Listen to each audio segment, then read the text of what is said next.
आत्मनिर्भरता तभी संभव जब अर्थव्यवस्था में सभी की भागीदारी हो। हमारी सोनल बहन ने अपने भाषण में बहनों बेटियों की भागीदारी पर फोकस करने की उन्होंने विस्तार से चर्चा की।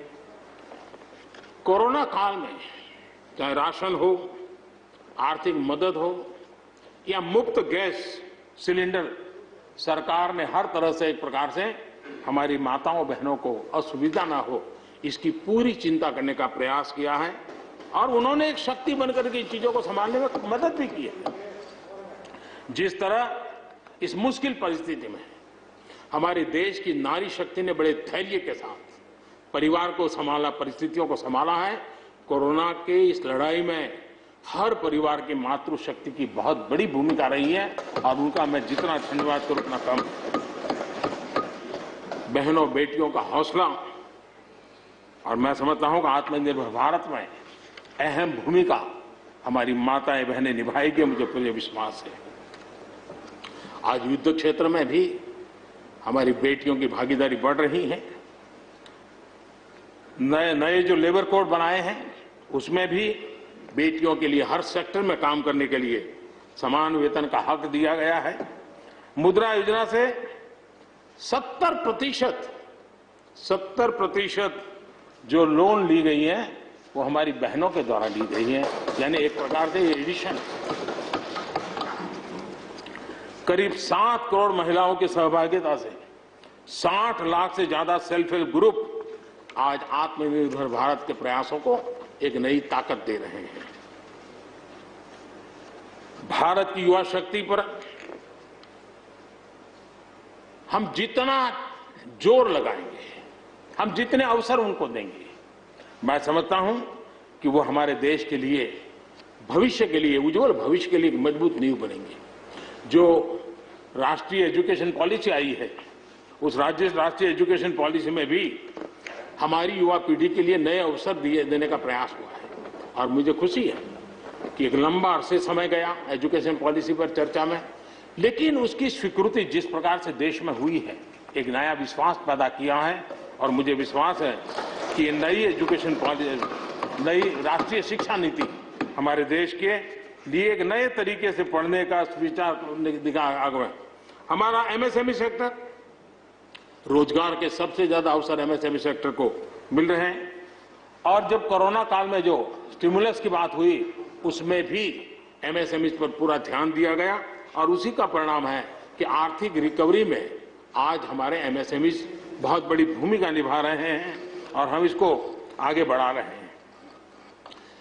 हम लोग प्रारंभ से सबका साथ, सबका विकास, सबका विश्वास का मंत्र लेकर के चल रहे हैं और उसी का परिणाम है कि नॉर्थ ईस्ट हो या नक्सल प्रभावित क्षेत्र, धीरे धीरे वहां हमारी समस्याएं कम होती जा रही हैं और समस्याएं कम होने के कारण, सुख और शांति का अवसर पैदा होने के कारण विकास की मुख्य धारा में ये हमारे सभी साथियों को आने का अवसर मिल रहा है।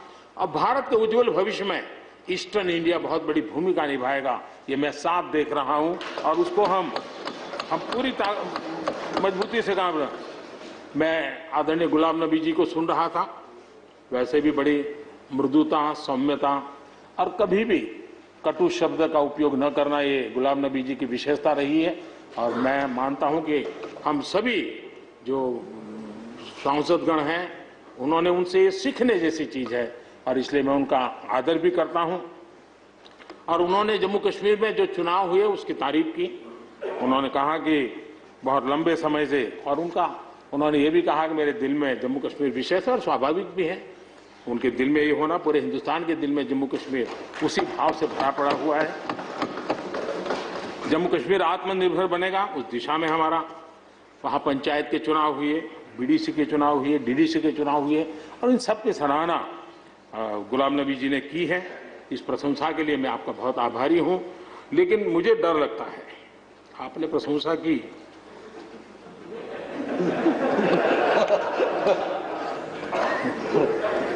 मुझे विश्वास है कि आपकी पार्टी वाले इसको उचित स्पिरिट में लेंगे। गलती से G23 की राय मान करके कुछ उल्टा न कर दे।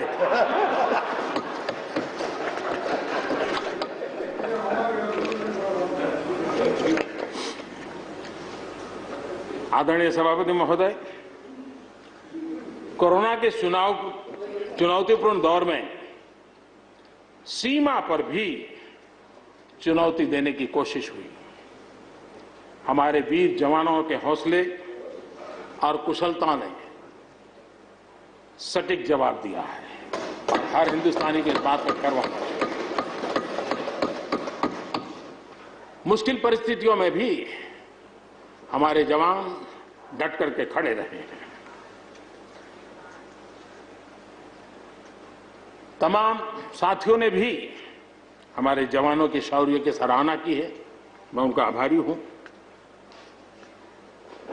एलएसी पर जो स्थिति बनी है उस पर भारत का रुख बहुत स्पष्ट है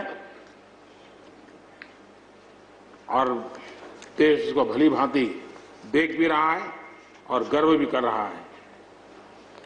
बॉर्डर इंफ्रास्ट्रक्चर और बॉर्डर सिक्योरिटी को लेकर हमारी प्रतिबद्धता में किसी प्रकार की ढील आने का सवाल ही नहीं होता है, गुंजाइश ही नहीं है।